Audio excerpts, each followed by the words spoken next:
in many abduction records, there is this account of the harvesting of human DNA, of ovum, of other kinds of material that guys like John Keel and Jacques Vallée and other secular researchers into this field found that whoever these ultra-terrestrials are, that they seem to need to collect for themselves what Jacques Vallée called vital energy.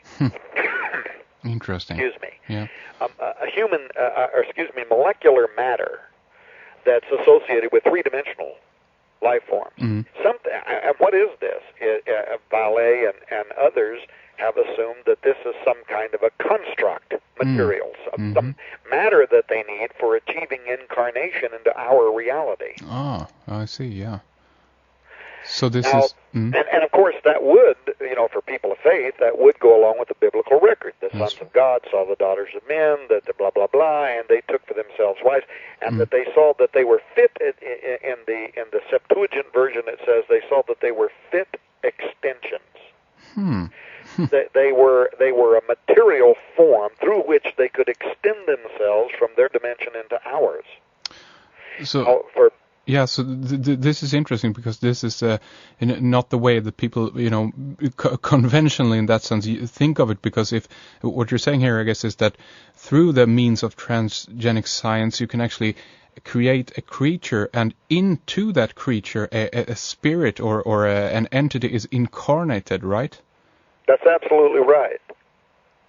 Now, what some people have said is that if you take a very orthodox approach to this, you would say that God created... Now, God, I'm a Christian, so God to me is one thing. It might mean something to somebody else, and I want to make sure that when we're talking about this, that anybody from any different persuasion can listen to this and understand the logic behind it and not get bogged down in the fact that I'm a Christian. I just want to appeal to everybody here. That's right, yeah. So God creates. And in the Hebrew Bible, it says, he breathes into the nostrils of his creation, and they become a living soul. And it says that he looks at it and he says, it is ta'ud, that's the Hebrew. It is very good, meaning it's exactly what I wanted it to be, but it means more than that. It means this is something into which my spirit can dwell. Now we're talking about a creation into which a spiritual reality can exist comfortably. It can be there. The New Testament, know ye not you are temples of the Holy Spirit. But now, in order to maybe make something entirely different, into which a different kind of a spirit can dwell, it is necessary to corrupt that creation, to make it entirely something different. Into which these other angels, which according to the book of Enoch, these watchers, these powerful angels who came down, left their first estate, came down, saw the daughters of men and incarnate, they need to corrupt or change this creation so that it is no longer something that is suitable for the Spirit of God. Now it is something that is suitable for something entirely different. Tom, do you think that the kind of, if we can say like this, then the recipe for these creatures do you think that this is something that was and is developed entirely by humans? And if so, do you think that they actually know what they're doing, or are they receiving instructions for this from somewhere? No, I think both. Obviously, look, in the military, you have people who need to know, and you have people who don't need to know. That's right. That's right. Yeah. You understand? Yeah, definitely. And I do think that there are people who are in powerful positions, both government and military, who are fully aware of what they are doing, and I think there are others who are not aware. They just follow orders. Yeah.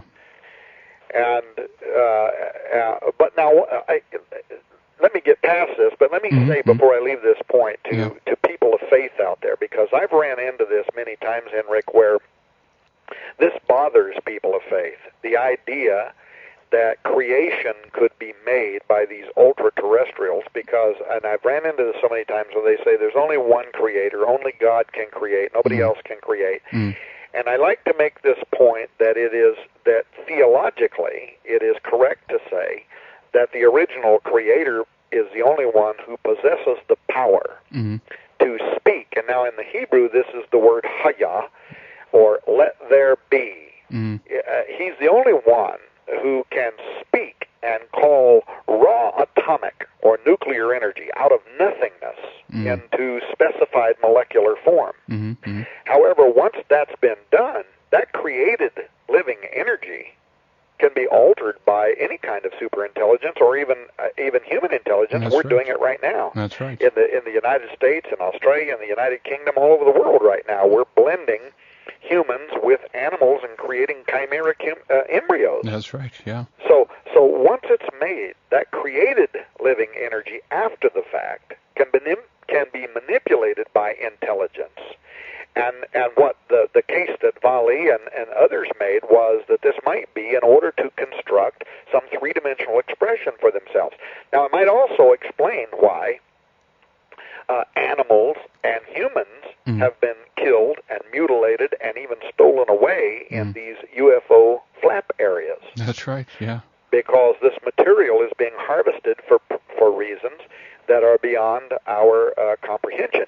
It might also explain why all of these ancients who wrote these first records, these original records, the Sumerians, the Hebrews, the Hittites, the Babylonians, the Assyrians, the Greeks, it might explain why they were terrified of these creatures, called them gods, fell down in subservience, and believed that.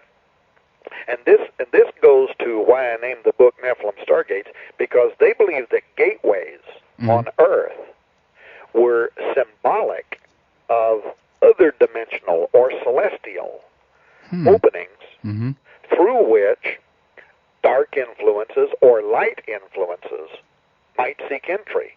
And therefore it was important in all of these different ancient religions to use imitative magic for protection against the undesirable entities in their homes and in their cities and so on. And that's the reason why even today you'll see people who are very orthodox in their faith lighting candles and putting them in their windows or doing certain things to the archways and doorways to their homes to bless those openings.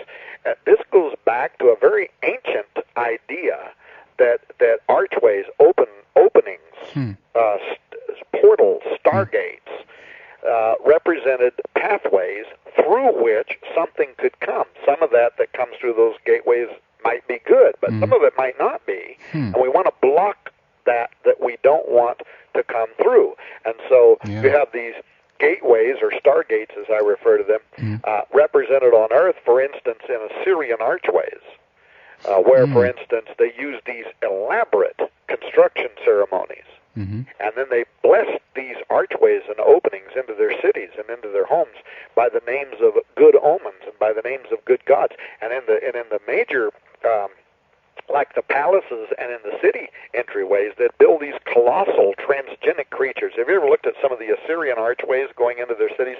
You see these giant transgenic creatures that flank the city gates on both sides. Yeah, that's right. That's right. And they would even bury underneath, as you walked through the opening, they would bury underneath the opening these other kinds of like magical devices, protective statuettes and stuff that was supposed to keep anything evil from coming through those openings. Anyway, so there is this idea, and it's a concept, Henrik, that is so astonishing that hidden or unseen intelligence that it can sometimes, and for reasons that we may not understand, reach through from another world and touch us. And that's something that intersects with our humanity on so many different levels, including spiritually, obviously. Yeah, indeed. Now, but in the case of the Nephilim and the Watchers and these original stories, if you look at the book of Enoch, the Genesis Apocryphon, also the Old Testament, Jasher and others, you find this record that appears to have included the need for both animals and humans to have been cross-blended in order for them to incarnate themselves. Enoch says in the 7th chapter of the book of Enoch, he says, and they sinned against the animals as well as the humans. And you have to ask if the only reason that the Watchers were involving themselves with women was because they lusted after their physical beauty, then what in the world was all this blending? Animal right. DNA and human DNA all about. And I tell people, you have to admit that even if the ancient stories of lore are nothing more than fiction or myth, the metaphorical resemblance to parts of what are happening in science today and transhumanism is astonishing. Even the secular press taken to use in terms like chimera from Greek mythology. That's right. Yeah, that's right. To describe these hybrid creations that we're making. But chimera in mythology also foreshadowed natural disaster. And that might be a metaphor too. Huh. That transgenically blending species of living organisms, people, food, animals, that we could be doing something that this ancient record is warning us about, that it led to chaos, it led to judgment, it led to destruction. There might be a reason why the only records we have of humanity appear only a few thousand years ago, because humanity may have obliterated itself Yeah, that's right. in its willingness to cross these species boundaries, and we're already seeing with genetically modified crops that this does things we are not prepared for whatsoever. Yeah, but in any case, the most interesting discovery, Henrik, to me, to start out studying, to write a novel and study modern biotechnology and transgenics in order to be accurate, that I made this discovery, and if you include ufology and alien abduction, that perhaps something has been going on nonstop throughout history, a record of super intelligent unknowns who blend species, and in some of those records, the purpose behind it was so that they might incarnate themselves in our reality. Do you think that? Let me ask you this: do you think that the let's say that some of the higher ups that are human, let's say for to begin with, that they themselves actually are studying the Bible or studying ancient texts to actually get more knowledge of what they are trying to achieve, to try to recreate this mythology again? Do you think there is an awareness of this higher up there? You mean like in the government and the military? For instance, yes. Well, certainly I do. I think that they understand that behind the myth there is real science, real technology, and real history, and that there could be things like, let's say, our reason for invading Iraq. Yeah, that's right. Hasn't made any sense to anybody anywhere, unless it was some of the reason which we have not yet explained for why we went there. Yeah, but going back again to that very ancient country to be in that area maybe for some reason, or to look for certain artifacts or something like that. That's the suggestion you're making here, right? Well, I am, and one of these days let's do an entire show on that. By the way, I'm working on a brand new book. This is the most top secret project I've ever worked on. I'm leaving Oregon in 2 weeks for a 6-week road trip in which I'm going to be meeting with some of the lead investigators from several different fields to acquire information that I need. And so I'll answer that question maybe more definitively next year. But, that sounds good. Yeah. Sometimes it seems to me, Henrik, that things are happening now in staged events, including what's happening in biotechnology, but also what's happening even in the increase in eyewitness accounts of ufology and other things. Yeah. And that sometimes it doesn't it feel as if this is happening in staged events that are occurring as we, as a species,